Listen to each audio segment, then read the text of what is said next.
Now we are going to start the another part. The part is genetic code. आता आपल्याला या चॅप्टरमध्ये molecular basis of इनहेरिटन्समध्ये नवीन पार्ट सुरू करायचा आहे. पार्ट आहे genetic code. Genetic code discuss करायचा आहे. वोबल हायपोथेसिस डिस्कस करायचा आहे. Degeneracy of genetic code discuss करायचा आहे. तर त्याच्यापैकी पहिला पार्ट आहे that is called as genetic code. Actually काय आहे, the DNA it is present in the nucleus and protein synthesis takes place in the cytoplasm, and DNA for protein synthesis never enters into the cytoplasm. मी आता काय म्हटलं की DNA हा न्यूक्लियसमध्ये असतो. Protein सिंथेसिसची जी process आहे ती सायटोप्लाझममध्ये होते, पण DNA हा कंट्रोल करतो प्रोटीन सिंथेसिसला. पण कंट्रोल करतो याचा अर्थ असा नाही की DNA सायटोप्लाझममध्ये येऊन प्रोटीन सिंथेसिस करेल. मग काय होईल, the DNA send information for protein synthesis to the mRNA. mRNA, it is transferred from nucleus, it is formed from DNA, transferred from nucleus to the cytoplasm and controls the process of protein synthesis. Indirectly, the mRNA, it copied down the message of DNA for protein synthesis. The message or code which is copied down by mRNA from DNA, it is called as a code. That particular code, it is called as a genetic code. Actually, this particular genetic code for the first time it was proposed by Gamow. Later it is confirmed by Crick. Actually, observation काय आहे, there are 4 types of nitrogenous bases present in the DNA. They are the A, T, G, C. Adenine, thymine, guanine and cytosine. And there are 4 types of nitrogenous bases present in RNA. They are A, U, G, C. Adenine, uracil, guanine and cytosine. The difference between nitrogenous bases of DNA and RNA is only thymine and uracil. In RNA, there is presence of uracil at place of thymine, and in DNA, there is presence of thymine, there is absence of uracil. If 4 nitrogenous bases A, T, G, C or A, U, G, C of RNA, if they are considered as a message, single message, for example, A, adenine, it is a message. For example, it is a code or codon. For example, this is called a singlet code. Actually, observation काय आहे, in cytoplasm there is presence of 20 different types of amino acids, and for picking up that 20 different types of amino acids in same cytoplasm there is presence of 20 different types of tRNAs. If there are 20 different types of tRNAs present in cytoplasm, there must be 20 different types of anticodons on the tRNA. मी आता असं म्हटलं की सायटोप्लाझममध्ये 20 प्रकारचे 20 टाईप्सचे amino acid असतात खूप साऱ्या नंबर्समध्ये. त्या 20 amino ॲसिड्सला pickup करायला 20 टाईपचेच टीआरएनए त्या सायटोप्लाझममध्ये आहे. मग 20 टाईपचे सायटोप्लाझममध्ये टीआरएनए जर असेल तर 20 टाईप्सचेच अँटीकोडॉन्स त्या टीआरएनएवर असायला पाहिजे, कारण जेवढे टीआरएनए असेल तेवढे अँटीकोडॉन असेल, बरोबर आहे. मग आता ह्या 20 अमायनो ॲसिडला आपल्याला प्रोटीन सिंथेसिसमध्ये जर यूज करायचं असेल तर आपल्याला पहिल्यांदा कोड ठरवावं लागेल की कोड कसा राहील, जेनेटिक कोड कसा राहील, म्हणजे मेसेज त्या न्यूक्लियसमधून सायटोप्लाझममध्ये येईल कसं. आता सपोज फॉर एक्झाम्पल आपण सिंगलेट कोड कन्सिडर केला. सिंगलेट कोड म्हणजे काय, A, U, G, C असे जर फॉर एक्झाम्पल एक एक आपण नायट्रोजनस बेसचा कोडॉन जर बनवला तर टोटल कोडॉन्स किती तयार होऊ शकतात, एक कोडॉन, U एक कोडॉन, G एक कोडॉन, C एक कोडॉन. मग आता असे 4 कोडॉन्स जर असेल फक्त तर इनडायरेक्टली आपल्या सायटोप्लाझम मधले त्या सेलच्या सायटोप्लाझम मधले फक्त 4च अमायनो ॲसिड स्पेसिफाय होईल. So if the singlet code, if it is taken into consideration, only of the 20 amino acids 4 amino acids they are satisfied, the remaining 16 amino acids remain unsatisfied. म्हणजे काय होईल की 20 amino acid मला जर protein synthesis मध्ये use करायची जर असेल तर इनडायरेक्टली या सिंगलेट कोडमध्ये काय झालं, ए चा एक कोडॉन, यू चा एक कोडॉन, जी चा एक कोडॉन, सी चा एक कोडॉन असं जर म्हटलं असेल तर कोडॉनचा नंबर आपल्याकडे किती येतो, 4च कोडॉन येतात. म्हणजे 4 कोडॉन असेल तर तिकडचे टीआरएनए कडचे 4च अँटीकोडॉन यूज होईल, म्हणजे 4च टीआरएनए यूज होईल. आणि 4च टीआरएनए यूज झाले तर 4च अमायनो ऍसिड यूज होईल. मग बाकीच्या 16 अमायनो ऍसिडचं काय? That's why the singlet code is rejected. मग काय म्हटलं, दुसरं कन्सिडरेशन काय, डबलेट कोड. डबलेट कोड मध्ये काय की दोन दोन नायट्रोजिनस बेसेसचा कोडॉन, म्हणजे एका साईडला AUGC घेतलं, दुसऱ्या साईडला AUGC घेतलं आणि कॉम्बिनेशन केले. पहिलं कॉम्बिनेशन होईल AA. असं जर केलं तर 4 × 4 म्हणजे 16 कोडॉन्स तयार होऊ शकतात डबलेट कोडमध्ये. 4 × 4 = 16.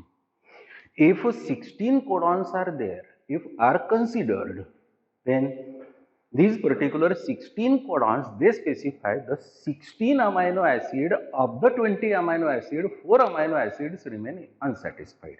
आता पण प्रॉब्लेम आहे की डबलेट कोड सिंगलेट कोड करून पाहिला होता तर 16 अमायनो ऍसिड आपले अनस्पेसिफाईड राहिले. डबलेट कोड जेव्हा केला त्यावेळेस 20 अमायनो ऍसिड्स पैकी 16 अमायनो ऍसिड्स यूज झाले म्हणजे स्पेसिफाय झाले, 4 अनस्पेसिफाईड राहिले. आपले अनस्पेसिफाईड एक पण नको राहिला, म्हणून एक थर्ड कन्सिडरेशन घेतलं आपण, that is called as a triplet code. Triplet code मध्ये काय, AUGC एका बाजूला, AUGC एका बाजूला आणि तिसऱ्या बाजूला पण AUGC, आणि हे कॉम्बिनेशन तयार केले आपण. या कॉम्बिनेशन मध्ये आता A आणि इकडचा A असा जर कन्सिडर केला तर आपला कोडॉन काय होईल, AAA. म्हणजे हा कोडॉन कसा झाला आता आपला ट्रिपलेट कोड, ट्रिपलेट कोडॉन. मग आता ट्रिपलेट कोडॉन कसे होईल, 4 × 4 × 4 = 64. म्हणजे किती कोडॉन्स झाले आपल्याकडे आता, 64 कोडॉन्स झाले. So according to this particular consideration of triplet codon, there must be 64 codons. But of this particular 64 codons, 3 codons are nonsense codons, they are termination codons, they are stop codons, they are the UAA or UAG or UGA. म्हणजे 64 codons पैकी 3 codons आपण जर काढले nonsense codon म्हणून तर total codons आपल्याकडे किती राहिले, 61 codons राहिले. आणि 61 codons they must specify the 20 amino acids. म्हणजे अमायनो ऍसिड स्पेसिफिसिटीचा जो प्रॉब्लेम होता तो आपला सॉल्व्ह झाला. सिंगलेट कोड मध्ये 20 अमायनो ऍसिड पैकी फक्त 4 यूज होत होते. डबलेट कोड मध्ये 20 अमायनो ऍसिड्स पैकी फक्त 16 यूज होत होते. ट्रिपलेट कोड मध्ये कोडॉनचा नंबर 64 झाला, पण 64 कोडॉन्स या 20 पण अमायनो ऍसिडला पिकअप म्हणजे यूज करू शकतात. म्हणजे याचा अर्थ आपलं ऑब्झर्वेशन काय होतं की आपले 20च्या 20 अमायनो ऍसिड यूज झाले पाहिजे. एक प्रॉब्लेम सॉल्व्ह झाला, कोणता की 20 अमायनो ऍसिड जे स्पेसिफाय करायचे होते ते 20 अमायनो ऍसिड आपण आता स्पेसिफाय करून घेतले या कोड कडून. That particular code it is called as a triplet code. So the most accepted code, the genetic code, it is called as a triplet code. Why this particular triplet code does it is universally accepted? Because this particular triplet code or triplet codon, it specifies all the amino acids which are present in cytoplasm. मग आता असं जर झालेलं असेल तर हा code आहे, that code it is called as a genetic code. मग जेनेटिक कोड म्हणजे काय, the sequence of nitrogenous bases in DNA determines the sequence of amino acids in protein through mRNA. This sequence is copied down by mRNA in the form of codon. That particular thing it is called as a genetic code. की जो particular sequence त्या DNA कडे nitrogenous बेसिसचा आहे तो particular sequence जसाच्या तसा for example protein synthesis मध्ये copy होतो, पण तो कॉपी व्हायसाठी मध्ये कोण येतो तर mRNA. म्हणजे जी इन्फॉर्मेशन mRNA कॉपी करतो DNA कडून प्रोटीन सिंथेसिससाठी ती कोडेड इन्फॉर्मेशन असेल तर that coded information which is copied down by that particular mRNA from DNA for the process of protein synthesis it is called as a genetic code.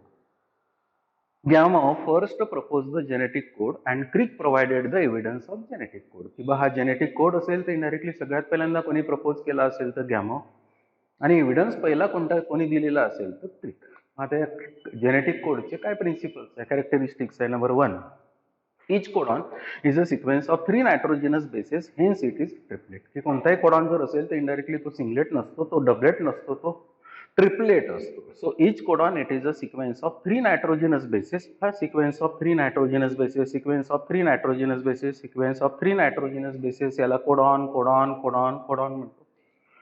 So each codon it is a sequence of 3 nitrogenous bases, hence it is a triplet. म्हणजे indirectly 3 nitrogenous bases चा तो group असेल तर that is called as a triplet. Second, the genetic code is commaless, that is each codon is immediately followed by the other. किंवा हा particular genetic code जर असेल तर हा जेनेटिक कोड जर असेल तर कॉमालेस आहे. म्हणजे इंडायरेक्टली एक कोडॉन असेल तर त्या पर्टिक्युलर एक कोडॉन नंतर दुसरा कोडॉन जर असेल तर मध्ये गॅप नाही, कॉमा नाही. That's why this particular genetic code, हा जो genetic code आहे, this is called as the commaless genetic code.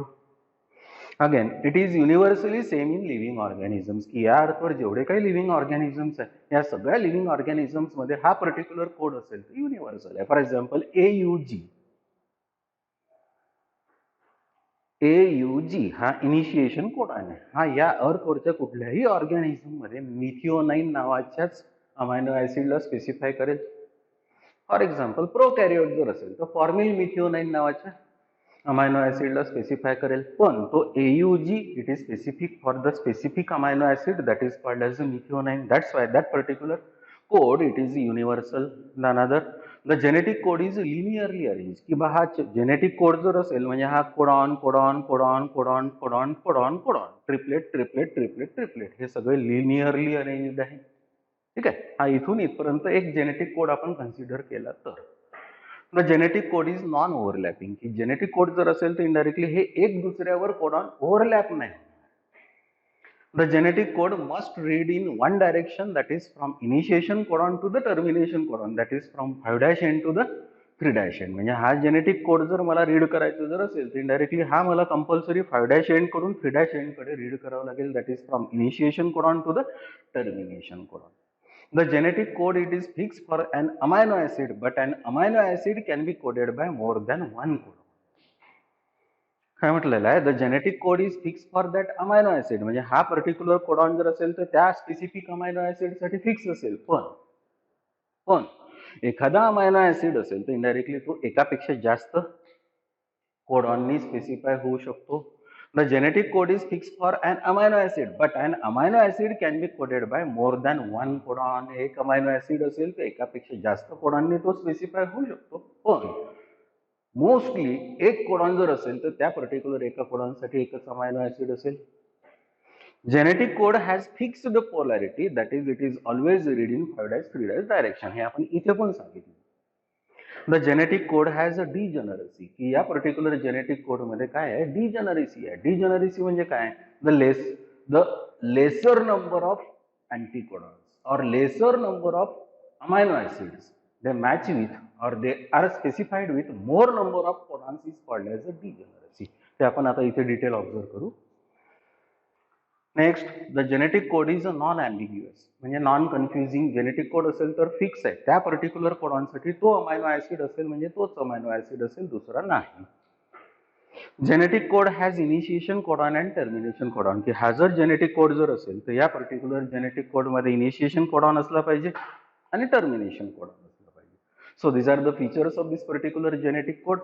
These are the characteristic of this particular genetic code. The most important features of this particular genetic code are: the genetic code is a triplet, the genetic code is linear, the genetic code it is non-overlapping, the genetic code is non-ambiguous, the genetic code is commaless, and the most important thing is this particular genetic code it has the initiation codon and the termination codon, and it must read from the 5' to the 3' of mRNA.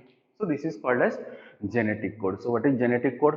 The information, the message which is copied by mRNA from the DNA for the process of protein synthesis in the coded language is called as genetic code. परत बोलतो मी, the message, the code which is copied by mRNA from DNA for the process of protein synthesis in coded language is called as a genetic code. कारण ही जी language आहे AUG, UUC, ही जी language आहे ही सगळी coded language आहे. And that particular coded information which is copied by this particular mRNA from DNA for the process of protein synthesis, it is called as a genetic code. पण या genetic कोडचं एक feature आहे काय, की genetic code it is a degenerate code. हे इथे आपल्याला 9th point मध्ये आलेलं आहे. Genetic code is it show degeneracy. मग डीजनरसी म्हणजे काय बघा. There are 20 different types of amino acids but possible codons are 64. There are 20 different types of amino acids which are present in cytoplasm. हे आपण आताच सांगितलं. But possible codons are 64. ते पण पाहिलं आपण की सिंगलेट कोड केला तेव्हा 4 कोडॉन्स होते. 4च अमायनो ऍसिड स्पेसिफाय होत होते, 16 अनस्पेसिफाईड राहत होते. डबलेट कोड जेव्हा केला त्यावेळेस आपले 16 कोडॉन्स तयार झाले होते, पण 16 अमायनो ऍसिड स्पेसिफाय झाले होते, 4 अमायनो ऍसिड अनस्पेसिफाईड राहिले होते. ट्रिपलेट कोड जेव्हा केला तेव्हा 64 कोडॉन्स तयार झाले होते, 20च्या 20 अमायनो ऍसिड स्पेसिफाय झाले. म्हणून most universally accepted code is a triplet code. म्हणून इथे काय म्हटलंय, देर are 20 different types of amino acid but possible codons are 64. So most of the amino acids are coded by more than one codon. This is called as the degeneracy of code. याचा अर्थ काय की एका amino acid साठी म्हणजे एका अँटीकोडॉन साठी एकापेक्षा जास्त कोडॉन्स येऊन राहिले, कारण कोडॉनचा नंबर हा ट्रिपल आहे. कोडॉन्सचा नंबर हा 64 आहे, अँटीकोडॉनचा नंबर 20 आहे, अमायनो ऍसिडचा नंबर 20 आहे. परत काय म्हणतो मी, कोडॉन्सचा नंबर 64 आहे, अँटीकोडॉन्सचा नंबर हा 20 आहे, अमायनो ऍसिडचा नंबर हा 20 आहे. ऍक्च्युली काय असायला पाहिजे होतं की 20 अमायनो ऍसिड साठी 20 अँटीकोडॉन आणि 20 अँटीकोडॉन साठी 20 कोडॉन असं पाहिजे होतं. पण ते सिंगलेट कोड मध्ये नाही बसत, डबलेट कोड मध्ये पण नाही बसत, ट्रिपलेट कोड मध्ये कोडॉन्सचा नंबर जास्त होतो. म्हणजे याचा अर्थ काय की laser number of amino acids or lesser number of anticodons, they must be satisfied by more number of codons, and that particular thing it is called as a degeneracy of codons. So most of the amino acids are coded by more than one codon. This is called as the degeneracy of code. एक example दिल्याने तुमची idea clear होईल. बघा, for example amino acids methionine and tryptophan has only single codon. की methionine नावाचा amino acid आहे, tryptophan नावाचा amino acid आहे. या दोन अमायनो ऍसिड पैकी म्हणजे 20 पैकी 2 अमायनो ऍसिड साठी एकच कोडॉन आहे, म्हणजे एकच कोडॉन आहे. जसं फॉर एक्झाम्पल मिथिओनाइन साठी AUG हा कोडॉन आहे. But remaining 18 amino acids are specified by more than one codon. पण राहिलेले आता जे 18 अमायनो ऍसिड्स आहे ते मात्र एकापेक्षा जास्त कोडॉन्सनी स्पेसिफाय होईल. कारण आता 64 कोडॉन्स जर म्हटलं आणि 3 कोडॉन्स फॉर एक्झाम्पल जर आपण नॉनसेन्स म्हटलं तर 61 राहिले, आणि 61 पैकी 2 जर हे सोडले आपण, कुठले, मिथिओनाइन साठी आणि ट्रिप्टोफॅन साठी, हे जर सोडले तर आपल्याकडे आता 59 राहिले. म्हणजे 59 आपल्याकडे कोडॉन्स आहे आणि 18 अमायनो ऍसिड्स आहे. म्हणजे 18 amino acids they must be specified by 58 codons. So lesser number of amino acids they are specified by 58 or more number of codons, and that is called as the degeneracy of code. The flexibility in specificity is called as the degeneracy of the genetic code. ही जी flexibility आहे, कशाची flexibility? Specificity of amino acid and codon. ही जी flexibility आहे, that particular flexibility between this particular codon and the amino acid is called as the degeneracy of the code. Hence this particular genetic code it is a degenerate code. आता या diagram मध्ये idea तुमची clear होईल. या diagram मध्ये कसं दिलेलं आहे की ऍक्च्युली हा इनिशिएशन कोडॉन आहे, हा नेक्स्ट कोडॉन आहे, हा थर्ड कोडॉन आहे, हा फोर्थ कोडॉन आहे, हा फिफ्थ कोडॉन आहे, हा सिक्स्थ कोडॉन आहे, हा लास्ट कोडॉन आहे. हा जर थर्ड कोडॉन तुम्ही जर पाहिला तर हा कोडॉन आहे युरॅसिल युरॅसिल युरॅसिल. फोर्थ कोडॉन जर पाहिलेला असेल तर तो आहे युरॅसिल युरॅसिल सायटोसाइन. आता या पर्टिक्युलर केसमध्ये या थर्ड आणि फोर्थ कोडॉन मध्ये काय झालं की टीआरएनए मॉलिक्यूल त्याच्यावरचा अँटीकोडॉन त्याच्यावरचा अँटीकोडॉन, या दोनही टीआरएनए मुळे एकच अमायनो ऍसिड हा यूज केलेला आहे, म्हणजे पिकअप केलेला आहे. That particular amino acid it is called as a phenylalanine. म्हणजे काय झालं या केसमध्ये की कोडॉनचा नंबर 2 आहे, हा यू एक कोडॉन, सी दुसरा कोडॉन, पण अमायनो ऍसिडचा नंबर 1 आहे. मी मगापासून तेच म्हणतोय, lesser number of amino acid they are specified by more number of codon, that is called as a degeneracy of the code. म्हणजे एकच अमायनो ऍसिड आहे, पण हा एक अमायनो ऍसिड या दोन कोडॉनकडून स्पेसिफाय होत आहे. That particular thing it is called as a degeneracy of the code. Hence this particular genetic code it is a degenerate code. मग आता इथे ए यू मध्ये काय झालेलं आहे, पेरिंग आहे. ए यू मध्ये पेरिंग आहे, ए यू मध्ये पेरिंग आहे, म्हणजे नॉर्मल आहे. इथे पण या ए यू मध्ये पेरिंग आहे, ए यू मध्ये पेरिंग आहे, पण ए सी मध्ये कसं पेरिंग राहणार आहे, कारण A always pairs with U, G always C pairs with C. आता हा ए सी सोबत पेअर होणारच नाही, म्हणजे हे third nitrogenous base of the anticodon and third nitrogenous base of the codon यांच्यामधलं जे पेअरिंग आहे ते अनस्टेबल आहे. And that unstable pairing between the third nitrogenous base of the codon and the third nitrogenous base of the anticodon, it is called as unstable, it is called as wobble. That particular phenomena, it was given by Crick. That particular phenomenon or a hypothesis, it is called as wobble hypothesis. That is called as wobble hypothesis. तर मी काय म्हटलं आतापर्यंत की बा हे दोघं pair होतात, हो पेअर होतात. A pair with U with two weak hydrogen bonds, A pair with U with two weak hydrogen bonds, A pair with U with two weak hydrogen bonds. म्हणजे इथे या कोडॉन मध्ये कुठला प्रॉब्लेम नाहीच आहे. पण इथे A pair with U with two weak hydrogen bonds, no problem. A pair with U with two weak hydrogen bonds, no problem. पण ए पेअर विथ सी असं जर म्हटलेलं असेल तर प्रॉब्लेम आहे, कारण ए हा सी सोबत पेअरच होणार नाही. म्हणजे याचा अर्थ ए आणि सी च पेअरिंग अनस्टेबल आहे. या अनस्टेबलला क्रिक या सायंटिस्टने नेम केलं wobble. That's why this particular unstable pairing of third nitrogenous base of the codon and third nitrogenous base of the anticodon is called as wobble, is called as wobble hypothesis. हा UUC हा जो आहे तो codon आहे आणि हा tRNA असल्यामुळे AAA जो आहे तो अँटीकोडॉन आहे. So that is called as wobble phenomena. बघा, the anticodon on tRNA is complementary to the codon on mRNA. हा अँटीकोडॉन आहे आणि हा कोडॉन आहे, हे दोघं एकमेकांच्या कॉम्प्लिमेंटरी असायला पाहिजे, म्हणजे पेअरिंग असायला पाहिजे. But it has been observe that in many cases though first two bases in the codon and the anticodon matches, की पहिला दुसरा कोडॉन आणि अँटीकोडॉनचा नायट्रोजिनस बेस काय झाला पाहिजे, मॅच झालाच पाहिजे. The third base position may or may not match. ही थर्ड जी पोझिशन आहे may or may not match. की तिसरी जी पोझिशन कोडॉन नायट्रोजिनस बेसची आहे, कोडॉन आणि अँटीकोडॉनची, ही may match or may not match. May match असेल तर कन्फर्म ते स्टेबल आहे, पण मे नॉट मॅच असेल तर कन्फर्म ते unstable. And that unstable matching of third nitrogenous base of the codon and third nitrogenous base of the anticodon, it is called as a wobble, it is called as a wobble hypothesis. परत बघा, but it has been observed that in many cases though first two bases in the codon and anticodon matches, the third base position may or may not match. third base position जर असेल तर ती match झाली तर फारच छान आहे, नाही झाली असेल तरी चालते, तो स्पेसिफिक अमायनो ऍसिड स्पेसिफाय होईल. The pairing of third base pair position may not be specific or stable, hence this phenomenon it is called as wobble phenomenon. म्हणजे थर्ड जी बेस पेअर आहे ती अनस्टेबल असण्याची पॉसिबिलिटी आहे किंवा unstable आहे. That particular unstable position of third nitrogenous base of the codon and third nitrogenous base of the anticodon, it is called as a wobble hypothesis. That is called as wobble phenomenon. आता या diagram मध्ये तुमची idea पूर्ण या wobble hypothesis ची clear होईल. हा mRNA आहे आणि हा tRNA आहे. म्हणजे हे दाखवलेले आहे ते mRNA आहे आणि हे दाखवलेले आहे ते tRNA आहे.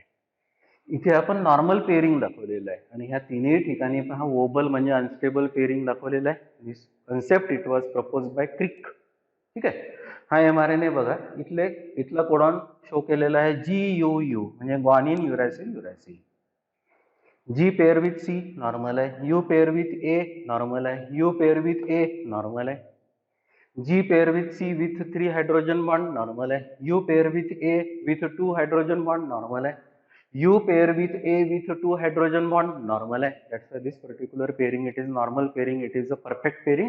And if this particular pairing takes place, the amino acid valine it is specified. म्हणजे असं जर पेरिंग होत असेल या कोडॉनचं आणि या अँटीकोडॉनचं तर हा स्पेसिफिक अमायनो ऍसिड त्या प्रोटीन सिंथेसिसमध्ये स्पेसिफाय होईल म्हणजे यूज होईल.